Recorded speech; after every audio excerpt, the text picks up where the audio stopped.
دین آئے گا حضرت محمد صلی اللہ علیہ وسلم والی محنت سے، اور اس محنت کی ذمہ داری کس پر ہے؟ کس پر ہے بھائی؟ بہت سارے کہتے ہیں انہیں لے جاؤ، یہ فارغ ہے۔ کیا مطلب؟ یہ فارغ لوگوں کا کام کہ بات تو آپ کی ٹھیک ہے، میں مصروف آدمی، کہ بات تو آپ کی ٹھیک ہے، میں تو ابھی نیا ہوں، میں تو بڑا، میری تو دکان ہے نا جی، آپ کو پتہ ہے نا جی۔ او بھائی یہ کام ہے۔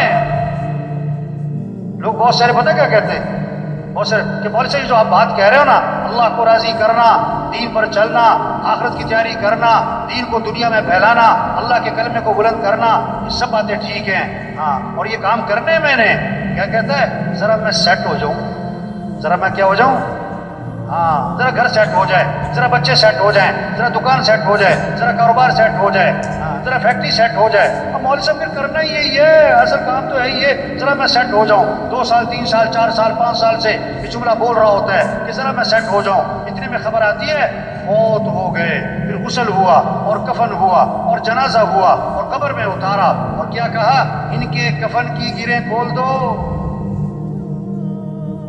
اور ان کا چہرہ قبلے کی طرف پھیر دو۔ پھر اوپر سے آواز آتی ہے، ہاں ہاں یہ سیٹ ہو گئے، ان پر مٹی ڈال دو۔ 2 سال 4 سال سے کہہ رہا تھا ذرا میں سیٹ ہو جاؤں، تو کہاں جا کے سیٹ ہوا؟ قبر میں۔ ایسا سیٹ ہوا کہ مٹی ڈال دی۔ کس نے؟ بچوں نے۔ وہ بچوں کو سیٹ کر رہا تھا، بچوں نے باپ کو سیٹ کر دیا۔ اپنے ہاتھ بھی قبر میں جھاڑے، تیرا نوکر اپنا ہاتھ تیری قبر میں جھاڑے گا۔ او بھائیو دنیا دھوکہ ہے، ہمارا اصل کام ہے اللہ کے دین کو دنیا میں پھیلانا۔ بھائی یہ 2.5 گھنٹے، بھائی یہ سے روزہ، چلو بھائی یہ تو قریب کرنے کے لیے ہے، یہ تھوڑا کہ چھٹی اجتماع میں آئے، چھٹی اجتماع ختم، چھٹی۔ میں نے ایک ساتھی سے پوچھا پرائیویٹ کے اجتماع کے بعد کہ ماشاءاللہ آپ 3 دن یہاں رہے، بیان سنے، مذاکرے سنے، بہت ساری باتیں سنی، اب آپ واپس جا کے کیا کرو گے؟ واپس جا کے کیا کرو گے؟ کیا بات کی اس نے؟ کہنے لگا مولوی صاحب اگلے سال اجتماع پہ بھی رہوں گا، اگلے سال اجتماع پہ۔ یہ جیسے جمعہ پارٹی، ایک جمعہ پارٹی ہوتی ہے نا ہر مسجد میں، جمعہ پارٹی جو جمعہ پڑھ کے جا رہی ہوتی ہے، کس نیت سے؟ دوبارہ کب آنا ہے مسجد میں؟ اگلے جمعے۔ ان کی نیت ہی نہیں ہے سر پڑھنی۔ یہ بہت ساری اجتماع میں کیا ہے؟ اجتماع پارٹی۔ اب اجتماع میں آئے تو دوبارہ کب آئیں گے؟ اجتماع کب ہوگا مولوی صاحب؟ اجتماع کب ہوگا؟ اجتماع کب؟ وہ بھائی کام کہہ رہے ہیں، کام ہے، یہ چھوٹی سی زندگی ہے، اللہ نے بہت بڑا کام دیا، پورا دین پوری دنیا میں زندہ ہو۔ قرآن حفظ کرنے کی نیت سے شروع کیا، ابھی آدھا سپارہ بھی حفظ نہیں ہوا، موت آ گئی۔ اللہ قیامت کے دن اس کو حافظوں میں اٹھائیں گے۔ حج کی نیت سے چلا، ابھی راستے میں تھا کہ موت آ گئی، اللہ قیامت کے دن اس کو حاجیوں میں اٹھائیں گے۔ یہ سارا مجمع نیت کر لے بھائی، پوری دنیا میں پورے دین کو زندہ کرنا ہے انشاءاللہ، اپنی صلاحیتیں دین کے پھیلانے پر لگانی ہے انشاءاللہ۔ دیکھو 3 طرح سے کام چلتے ہیں، کتنی طرح سے بھائی؟ زور، طاقت، زر، پیسہ، زاری، منت، خوشامد۔ تبلیغ کا کام نہ زور سے چلتا ہے نہ زر سے چلتا ہے، کس سے چلتا ہے بھائی؟ زاری، دن میں لوگوں کی منت خوشامد، اور رات کو کس کی بھائی؟ یہ مجمع بہت قیمتی مجمع ہے، ہاں بڑا اہم مجمع ہے، ہر طبقے کے لوگ۔ اور سچی بات ہے یہ مجمع خود نہیں آیا، کون لایا ہے؟ یہ بہت بڑی نعمت ہے، اللہ کی بات کو بولنا، سننا، اس ماحول میں آنا، یہ نعمت ہے، نعمت ہے، نعمت ہے۔ اس کی قدر کیا ہے؟ یہ جو بات کہی جا رہی اس کو کرو بھائی، یہ جو سنی جا رہی اس کو کرو بھائی۔ یہ کہنا سننا کرنے کے لیے، صرف کہنا سننا برائے کہنا سننا نہیں۔ ہمارے تھے نا حاجی مشتاق صاحب رائے میں، میرا ترجمہ تھا، عربوں میں بیان فرما رہے تھے، وہاں لگے آج تبلیغ میں کیا ہوا، کہنے والا کہہ کے فارغ، سننے والا سن کے فارغ۔ اس پر مثال دی انہوں نے کہ بیوی جو ہے اپنے خاوند سے کہہ رہی، صبح جب جا رہا تھا وہ دکان اپنے کام پہ، کہ بھائی چینی ختم ہو گئی، چینی لانی ہے، بہت اچھا۔ آٹا بھی ختم ہو گیا، آٹا بھی لانا ہے، بہت اچھا۔ چائے بھی ختم ہو گئی، چاول بھی ختم ہو گئے، بہت اچھا۔ گھی بھی تھوڑا سا رہ گیا، گھی بھی لیتے آنا، فلاں چیز بھی لیتے آنا۔ وہ بولی جا رہی، وہ سنتا جا رہا ہے۔ شام کو آیا تو خالی ہاتھ۔ بیوی نے کہا میں نے تمہیں یہ کہا تھا، یہ کہا تھا، یہ کہا تھا، اس کا کیا بنا؟ انہوں نے کہا تجھے کہنے کا ثواب، مجھے سننے کا ثواب۔ او بھائی یہ کہنا سننا کرنے کے لیے بھائی، یہ کہنا سننا کس کے لیے بھائی؟ چھوٹی سی زندگی ہے، کام کریں، اصل آخرت ہے، مر جانا، چھوڑ جانا ہے، یہ سب کچھ ختم ہو جاتا ہے۔ ایک وقت ہم دنیا میں نہیں تھے اور دنیا کا نظام چل رہا تھا، اور ایک وقت آئے گا ہم دنیا میں نہیں ہوں گے اور دنیا کا نظام چل رہا ہوگا۔ آج ہم سب زمین کے اوپر ہیں اور کچھ عرصے بعد ہم سب زمین کے نیچے ہوں۔ حاجی مشتاق صاحب کا بیان تھا عربوں میں ترجمہ کر رہا، اور ان کی باتیں ایسی ہوتی تھی، بعد میں ترجمے سمجھ میں نہیں آتا، تو بیان میں کہنے لگے، کوئی کہتا ہے ہندوستان ہندوستان، کوئی کہتا ہے پاکستان پاکستان، ہندوستان نہ پاکستان، قبرستان قبرستان۔ وہ عرب مجھے کہ ترجمہ کرو، میں کہا میں کیا ترجمہ کروں اس کا؟ او بھائی سب چھوڑ جانا، اصل کام کریں۔ 5 ضرورتیں ہیں، ان کو سادگی پر لے آئیں۔ کھانا سادہ کریں، کپڑے سادہ کریں، مکان سادہ کریں، شادی سادی کریں، اور سواری کو سادہ بنائیں۔ زور لگے کس پر؟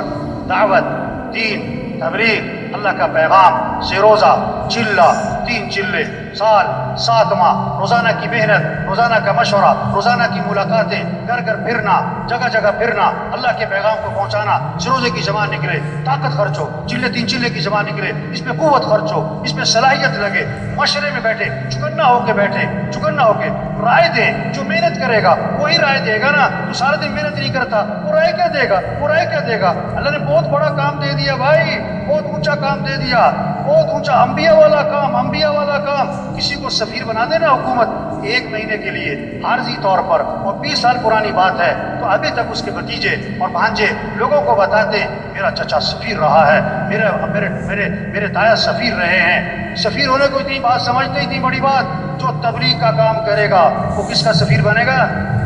حکومت کا سفیر ہونا بڑی بات کہ اللہ کا سفیر ہونا بڑی؟ یا ایھا الذین آمنوا کونوا انصار اللہ، اے ایمان والو اللہ کے دین کے مددگار بن جاؤ۔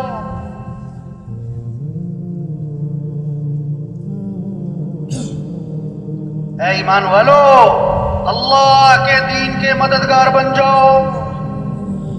اللہ کسی کے محتاج نہیں، اللہ کا دین کسی کا محتاج نہیں۔ جو دین کا کام کرے گا دین بھی چمکے گا، وہ خود چمکے گا۔ جو دین کا کام نہیں کرے گا، دین تھوڑا مٹتا ہے وہ خود ہی مٹ جائے گا۔ بادشاہ کسی کو اپنی خدمت کے لیے رکھ لے، یہ بادشاہ کا احسان ہے، خادم کا کمال نہیں۔ اللہ جس سے دین کا کام لے، کام کرنے والے کا کمال نہیں، یہ تو اللہ کا احسان ہے۔ لیکن اللہ کس سے کام لے گا؟ بھائی صاحب فرمایا کرتے تھے جو تیار ہوگا اس کام کے لیے اللہ اسی سے کام لے گا۔ جو کہے گا میں تیار ہوں، اور جو کہتا میرے پاس ٹائم نہیں، میں تو مصروف ہوں، میری تو دکان ہے، میرا تو گھر ہے، میری تو مصروفیت ہے، میری تو بڑی ذمہ داری ہے، اللہ تو کسی کے محتاج نہیں۔ جا اپنا کام کرو بھائی، اپنا کام کرو۔ دین کا کام اللہ کے فضل سے ہوتا ہے، اللہ کے کرم سے ہوتا ہے۔ اللہ کسے توفیق دیتے ہیں؟ جو اپنے آپ کو پیش کرتا ہے۔ یہ جتنا مجمع بیٹھا ہوا ہے آج تک ہم سے جو اس کام میں، دعوت کے کام میں، تبلیغ کے کام میں، یہ اپنے اپنے محلوں کا انجن بیٹھے، اپنے اپنے علاقوں کے انجن بیٹھے۔ انجن تیز چلے گا ڈبے تیز، انجن آہستہ ڈبے آہستہ، انجن کھڑا ڈبے کھڑے۔ یہ سارا جو مجمع ہے اگر یہ روزانہ محنت کرے، علاقے کا کام بڑھے گا، نمازیوں کی تعداد بڑھے گی، مسجدیں آباد ہوں گی، 3 چلے کا خروج بڑھے گا، دیہاتوں میں، شہروں میں اللہ کا پیغام پہنچے گا، پھر ایک نمونہ بنے گا کہ دین اس کو کہتے ہیں۔ صرف کتابوں سے دین نہیں سمجھا جائے گا، تقریروں سے دین نہیں سمجھا جائے گا، عملی طور پر نظر آئے گا۔ صحابہ کے زمانے میں لوگ مسلمان ہوتے تھے، مدینے آتے تھے دین سیکھنے کے لیے، کتابوں سے نہیں، تقریروں سے نہیں، مذاکروں سے نہیں۔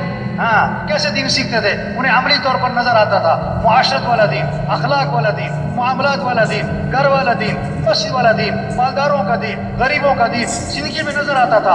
آنکھ سے دیکھتے تھے، دین کو سمجھتے تھے، 1 ہفتہ ٹھہرتے تھے، 2 ہفتے ٹھہرتے تھے، 1 عشرہ ٹھہرتے تھے، 2 عشرے ٹھہرتے تھے، اور واپس جا رہے ہوتے تھے۔ اور کتنے صحابہ کے بارے میں اللہ کے نبی نے فرمایا قد فقہ الرجل، یعنی فقیہ بن گئے، دین کی سمجھ پیدا ہو گئی۔ کتابوں سے نہیں، تقریروں سے نہیں، عملی طور پر دین نظر آتا تھا۔ آپ نے ایک چیز کو دیکھا، ایک چیز کو سنا یا پڑھا، زیادہ اثر کس کا ہوگا؟ جو آنکھوں سے دیکھا ہے۔ آپ نے سنا کہ ایکسیڈنٹ ہوا 100 آدمی مر گئے، اخبار میں پڑھا ایکسیڈنٹ ہوا ہے 100 آدمی مر گئے، اپنی آنکھوں سے دیکھا ایکسیڈنٹ ہوا ہے 1 آدمی مر گیا، آپ کے دل و دماغ پر زیادہ اثر کس کا ہوگا؟ 1 کا، کیونکہ دیکھا ہے، 100 کا نہیں، سنا ہے۔ دین سن کے نہیں، پڑھ کے نہیں، دیکھ کے سمجھا جاتا ہے۔ ایسا معاشرہ وجود میں آئے جہاں 100% دین زندہ ہو۔ ایک ساتھی آیا کسی علاقے کا، میں وہاں رائے میں بیٹھا تھا، شعبہ خطوط میں ایک ساتھی آیا، اس نے اپنے کام کی تعریفیں کی، ہمارے علاقے کا کام، اتنا بڑا شب جمعہ، اتنا بڑا مرکز، اتنی سال کی جماعتیں، اتنی 7 ماہ کی جماعتیں، اور اتنا منگل کا مشورہ، اور اتنی سروزے کی جماعتیں ہر ہفتے، اور اتنی چلے کی جماعتیں، اور ہمارا اتنا بڑا اجتماع ہوا۔ وہ ایسے باتیں کر رہا تھا جیسے کام ہو چکا۔ میں نے کہا اچھا بھائی، آپ کے علاقے میں کوئی مسجد ہے جہاں فجر کی نماز میں جمعے کی نماز کا ماحول بنتا ہو؟ کہ نہیں، ایسی مسجد تو کوئی۔ آپ کے علاقے میں کوئی مارکیٹ ہے جو اذان میں بند ہو جاتی ہو؟ کہ نہیں، ایسی مارکیٹ تو کوئی نہیں۔ آپ کے علاقے میں زمیندار لوگ جو ہیں وہ عشر ادا کرتے ہیں؟ کہ نہیں جی، عشر کی تو بات ہی نہیں سنی۔ اچھا، آپ کے علاقے کے لوگ جو ہے بہنوں کو وراثت میں حق دیتے ہیں؟ بہنوں کو وراثت میں حق دیتے ہیں؟ تو یہ بات تو میں نے کبھی سنی کوئی نہیں۔ وہ بھائی خوش کس بات پہ ہو رہے ہو؟ کتنے لوگ ہیں بہنوں کو حق نہیں دیتے، اپنی بہن کا 100 روپے چوری نہیں کرتے، 20 لاکھ روپے دبائے میں، بہن کے گھر کھانا کھانے کو عیب سمجھتے ہیں کہ بہن کے گھر کھانا کھائیں، اور بہن کے 25 لاکھ روپے دبائے۔ اور عجیب بات کہتے ہیں بعض لوگ، ہم نے جہیز دے دیا تھا۔ ایک آدمی سے پوچھا کہ تم نے فجر کی نماز کیوں نہیں پڑھی؟ کہتا میں نے تہجد پڑھ لی تھی، اپنی مرضی کا تھی۔ تو میں نے کہا بھائی تم خوش کس بات پہ ہو رہے ہو کہ اتنا مجمع ہے، اور اتنا خروج ہے، اور اتنا بڑا مرکز ہے، اور اتنی سال کی جماعتیں ہیں؟ بھائی تبلیغ سے مقصود دین زندہ ہو۔ کسی نے آ کر کہا ہمارے علاقے میں اتنے ہسپتال ہیں، اور اتنی فری ڈسپینسریاں ہیں، اور اتنی دوائیوں کی کمپنیاں ہیں، اور اتنے ڈاکٹر ہیں، اور اتنے کلینک ہیں، اور اتنے فلاں ہیں۔ اس سے پوچھا بھائی تمہارے علاقے میں تندرست لوگ کتنے ہیں؟ کہتا بیمار سارے ہیں۔ تو خوش کس بات پہ ہو رہے ہیں؟ تبلیغ میں کہ پورا دین زندہ ہو اور پوری دنیا میں زندہ ہو، یہ ہماری ذمہ داری ہے۔ تو یہ سارا مجمع آج تک جو غفلت ہوئی اس پر اللہ سے معافی مانگے، اور جو بقیہ زندگی رہ گئی اس کے بارے میں عزم کر لے کہ اپنی بقیہ زندگی کو دین پھیلانے پر لگائیں گے انشاءاللہ۔ اس کو اللہ سے مانگ لے کہ اللہ ہمیں اس کام کے لیے قبول فرما، اللہ یہ کام کرنا ہمارے لیے آسان فرما، اللہ ہمیں استقامت نصیب فرما۔ تو سب تیار ہے نا انشاءاللہ جی؟ تو بولو بھائی، ہمت کر کے بھائی بولو بھائی، نقد چلہ 3 چلے بھائی، جانا نہیں کسی نے بھائی، جانا نہیں کسی نے بھائی، نقد چلہ 3 چلے، وہ کھڑے ہو بھائی۔ جو کچھ سنا گیا اللہ اس پر عمل کرنے والا اور آگے لوگوں تک پہنچانے والا بنائے۔ مزید اصلاحی بیانات کے لیے ہمارا یوٹیوب چینل ایمان و یقین کو سبسکرائب کریں۔ جزاک اللہ۔